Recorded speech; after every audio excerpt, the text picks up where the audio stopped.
Every analysis starts the same way. You've got a file and you need to see what's in it. So let's take a spreadsheet of 1,500 home listings and get it into Stratum.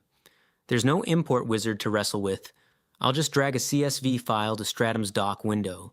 Stratum detects that it's comma separated, treats the first row as the header, and reads it straight in. There's also an import wizard you can explore that allows much finer control over how the import is performed. And there it is, all 1,500 rows, in a fast native table that scrolls smoothly even as the data gets large. The most useful thing just happened quietly. Stratum figured out the type of every column.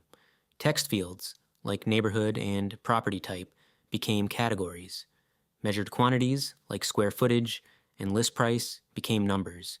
And it recognized the listing date, too.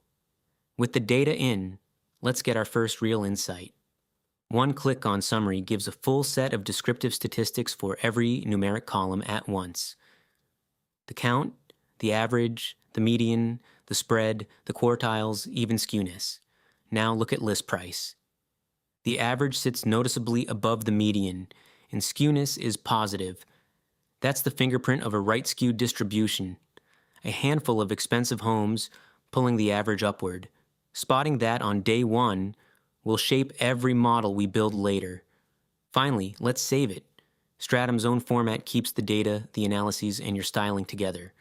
So when you reopen the file, everything is exactly where you left it. And that's the whole on-ramp. Open the file, trust the types, read a summary, save. Next, we'll start shaping the data with formula columns.